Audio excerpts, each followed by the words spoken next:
예, 지난 시간에 이어서 이 문재인 정부가 내놓는 경제정책의 어떤 위험성을 지금 얘기를 하고 있습니다. 지난번에 이제 그런 얘기를 했죠.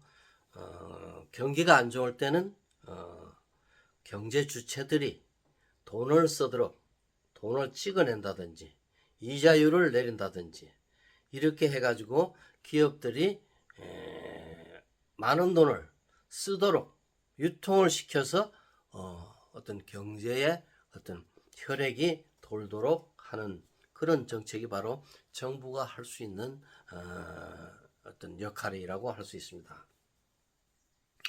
근데 지금 이 정부는 세계에서 제일 안전하다는 원자력 발전을 건설을 중지를 했습니다.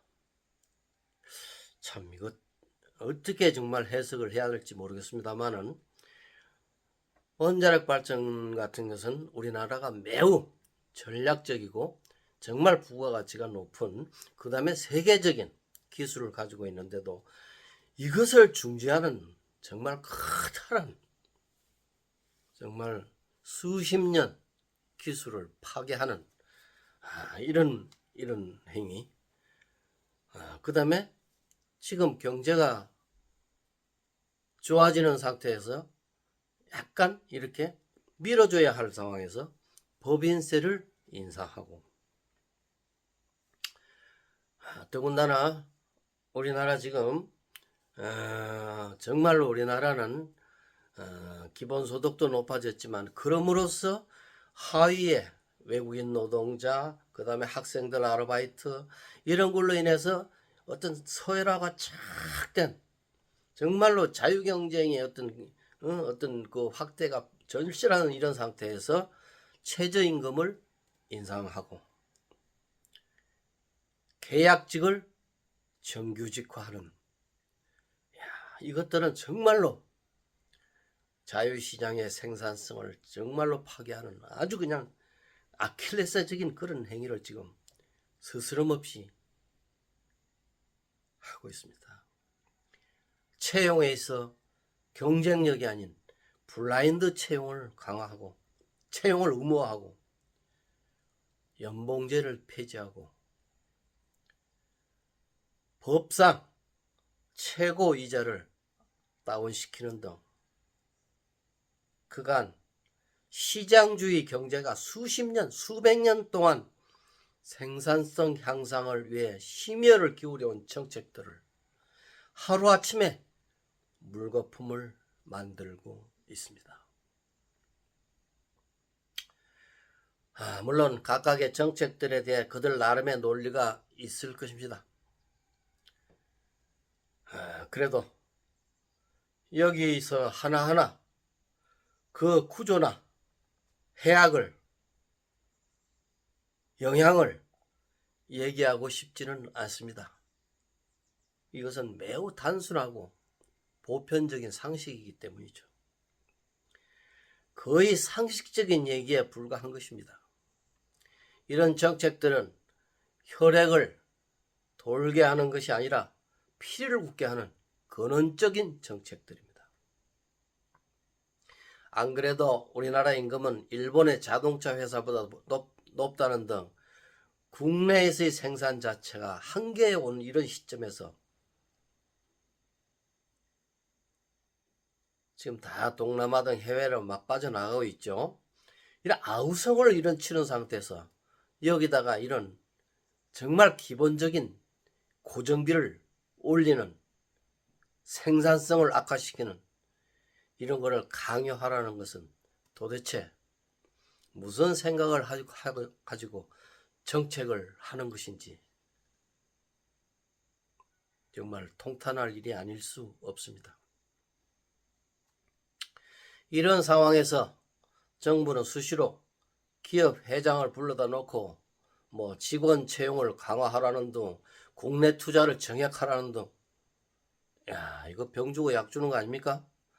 등 요구하고 있는데 이익이 나야 투자를 하는 기업 회장들은 속으로 쌍욕하지 않겠습니까?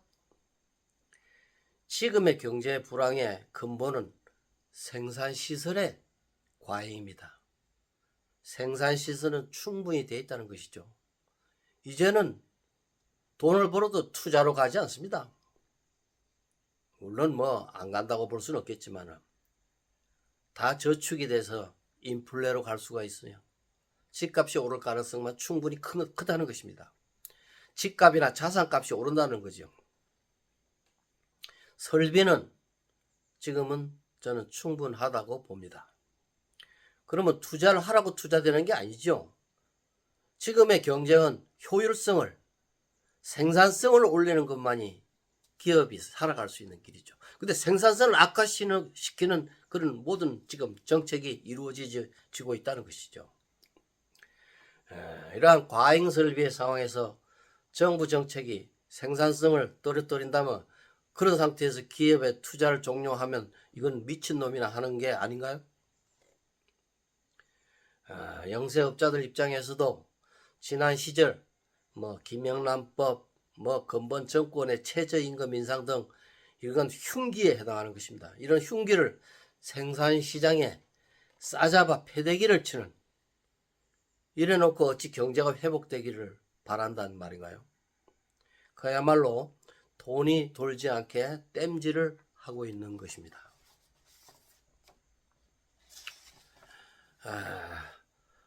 돈이 도는 것을 막는 다른 또 정책이 있는데요. 부동산 대책입니다. 그래서 여기다 대책이란 말이 붙어야 하는지도 좀 저는 불편한데, 대책이 아니라 시장주의를 부정하는 금지라고 해야 하는 것입니다. 경제 주체 중에서 가계는 미래를 위해 돈을 축적하게 됩니다. 세계 어느 나라나 돈은 세 가지에 배분되어 처장됩니다. 개인의 입장에서 첫째는 부동산, 둘째는 종이자산, 사채나 주식, 이런 것들이죠. 셋째 저축입니다. 하나가 더 있긴 하죠. 원재료, 금과 같은 물건, 상품. 그렇지만 이런 후자는 일반적이지 않기 때문에 앞에 세 가지만 본다고 한다면은 이 세 가지는 개인이 자금을 묻어두거나 거래해야 할 대상이 됩니다. 돈을 모으면은 이 세 가지 중에 하나에 저축을 하게 됩니다. 이 중에 부동산은 단위가 크고 경제에 미치는 영향이 크죠. 우리나라 개인은 자산의 70%를 부동산으로 구성하고 있습니다. 이것은 결코 나쁜 것도, 그 다음에 비상식적인 것도, 다른 어느 나라나 전 세계 역사를 보더라도 이것은 어느 나라를 봐더라도 똑같은 상황입니다. 부동산에는 우리가 버는 자산의 70%는 항상 가 있게 되어 있습니다. 그럼 돈을 벌면은 그 중에 70%는 부동산으로 가게 된다는 것이죠. 이것을 막는다는 것은 근원을 모른다는 것밖에는 되지 않습니다. 서브프라임 사태 후에 개인들의 저축은 아마도 근 10여 년간 최소 30% 이상은 늘었을 것입니다. 그동안. 그러면 이 자산 중에 주식에만 투자하겠습니까? 은행에 저축만 하겠습니까?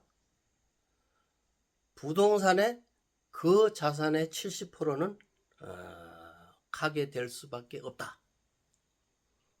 이것은 진리인 것이지 어떤 막아서 되는 것이 아니라는 것이죠. 막는다는 것은 결국은 괴롭히는 것밖에는 되지 않는다. 그래서 부동산이 오르는 것은 어떻게 보면 당연한 것이다. 이런 논리를 알아야 된다는 것입니다. 지난 3, 4분기 경제 성장률 중에 50%가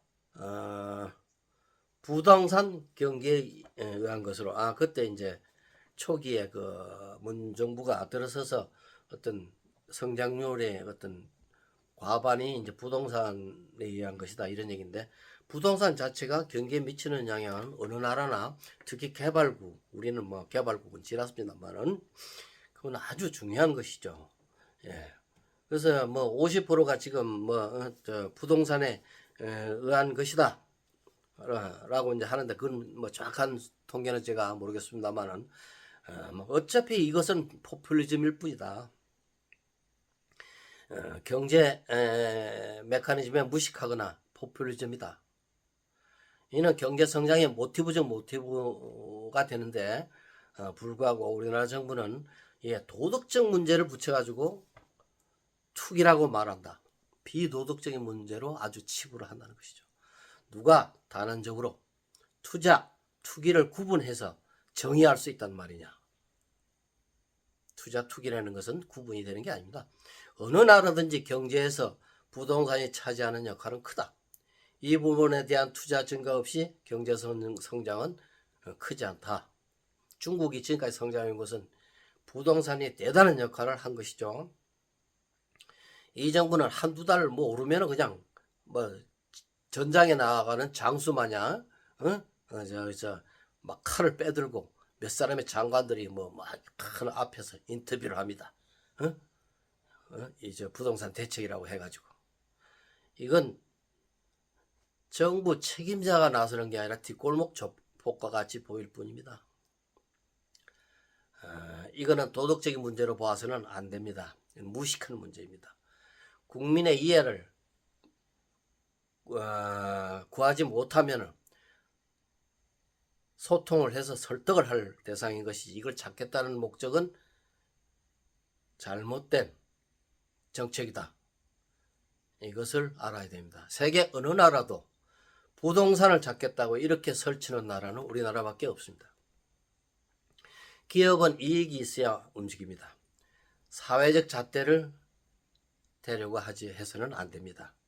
그들은 키워서 알을 낳게 해야 하는 대상이죠. 그들이 그렇게 할 수 있는 놀이터를 만들어 줘야 한다. 즉 모든 규제를 철저하게 철폐하는 쪽으로 가닥을 잡아 나가야 되는데, 매년 규제가 늘어나는 그런 상태이죠. 규제를 늘려서는 안 됩니다. 제발 그들을 그대로 둬. 지금은 기업이 과거처럼 그렇게 비도덕적이라고 할 수 없습니다. 모든 게 다 노출되지 않습니까? 무식한 언론이 이런 문제를 피상적으로 다루지만은 이념에 넘어간 매스컴한테 이걸 기대할 수는 없고, 정부가 정신을 차리지 않으면 안 될 상황입니다. 정부는 이러한 선순환 구조를 알아야 하고, 여러 가지 최근의 조치에 대해서 나는 그들이 감히 모르고, 정말 포퓰리즘이 아니라 그들이 경제를 모르고 있지 않나, 이런 생각까지 듭니다. 만일 알고 이런다면 매우 심각한 문제가 아닐까 합니다. 정말 150년 전에 쓴 무슨 소득주도 성장 뭐 이런 거를 막 교본으로 삼고 있는 것은 아닐까, 정말 겁이 나는 실정입니다. 오늘은 이것으로 마치겠습니다.